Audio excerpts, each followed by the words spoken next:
ఒక దట్టమైన అడవిలో రుద్ర అనే భయంకరమైన సింహం ఉండేది. అది రోజూ అడవి జంతువులను వేటాడుతూ వాటిలో భయాందోళన కలిగించేది. జంతువులు శాంతిగా జీవించలేకపోయాయి.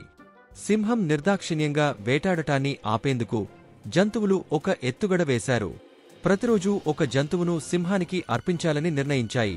అలా చేస్తే సింహం సంతృప్తి చెంది వేట ఆపుతుందని ఆశించారు. ఒకరోజు సింహానికి ఆహారంగా చిన్న కుందేలు వెళ్లాల్సి వచ్చింది. కాని ఆ తెలివైన కుందేలు సింహానికి బలి కావాలనుకోలేదు. అది సింహాన్ని మోసం చేయాలని నిర్ణయించుకుంది. ఉద్దేశపూర్వకంగా ఆలస్యంగా వెళ్లి సింహాన్ని కోపంతో మరిగేలా చేసింది. సింహం గర్జిస్తూ ఆలస్యానికి కారణం ఏమిటని అడిగింది. కుందేలు భయపడినట్లు నటిస్తూ మరొక సింహం ఈ అడవిని స్వాధీనపరుచుకుంది అని చెప్పింది. సింహం ఆగ్రహంతో తట్టుకోలేక ఆ ప్రత్యర్థిని చూడాలనుకుంది.